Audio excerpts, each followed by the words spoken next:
春天最容易出现的问题就小孩老人都容易出问题，冬吃萝卜夏吃姜嘛，萝卜这个气往下走的啊。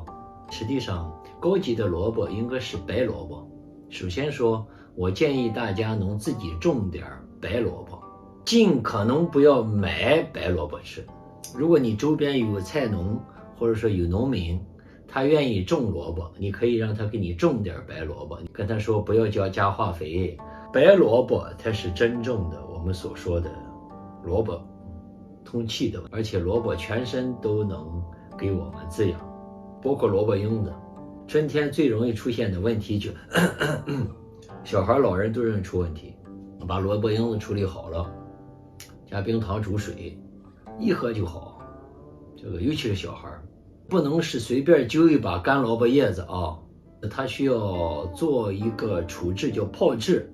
去年立冬收萝卜就要泡制，到春天硬，而且放2年3年都可以的啊，但放不好人招虫子。北方人还可以用开水把它焯了以后晒干，叫老黄菜，你看它就变成了温中的一个东西了。